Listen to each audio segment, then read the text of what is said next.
Réaliser ses propres semis est une opération aussi simple qu'agréable. C'est vraiment satisfaisant de voir les pousses se pointer du sol. Un bonheur simple qui fait du bien.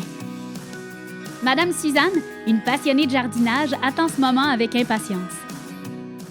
En fait, je jardine depuis très longtemps.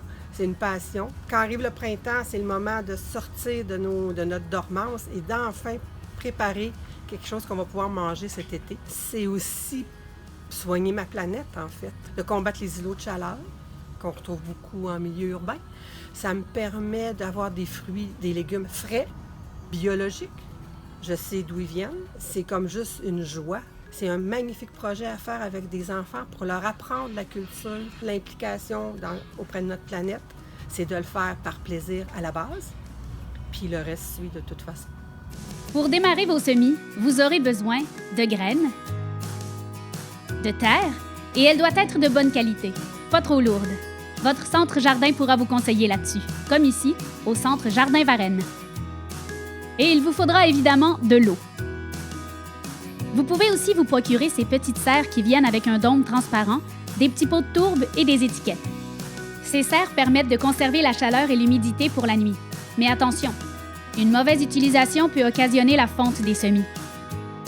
N'importe quel contenant stérilisé peut convenir aux semis, que ce soit des plats de plastique ou des contenants pour les œufs. Il y a plusieurs possibilités. En mai, il est un peu tard, pour ne pas dire trop tard, pour les tomates et les poivrons. Ces semis doivent être faits en mars afin d'avoir des plants qui donneront des légumes. Mais bonne nouvelle, en avril et en mai, il est encore temps de planter pour des concombres, de la salade et du basilic. Il est aussi encore le temps de planter des fleurs, qui seront des atouts supplémentaires pour votre potager.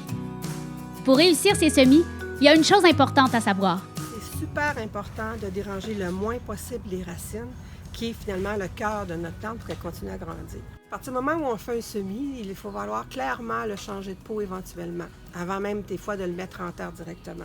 Quand on arrive au repiquage, la chose la plus importante, c'est vraiment d'attendre d'avoir les nouvelles feuilles. Et c'est à ce moment-là qu'on pourra repiquer. Il vaut mieux repiquer un petit peu plus tard que trop tôt.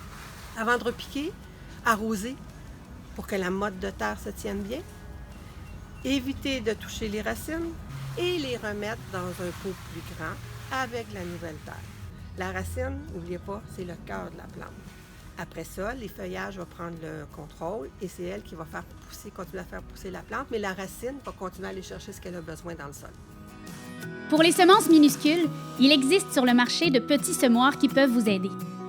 Vous pouvez aussi faire un cornet avec une feuille de papier. Est-ce qu'on doit s'attendre à une réussite complète, Madame Suzanne? En fait, on ne peut pas s'attendre à 100% de germination parce qu'il y a tellement de facteurs qui viennent influencer la germination de nos plantes. Ça peut être la graine elle-même, ça peut être la terre que vous avez utilisée, ça peut être l'emplacement, ça peut être la température.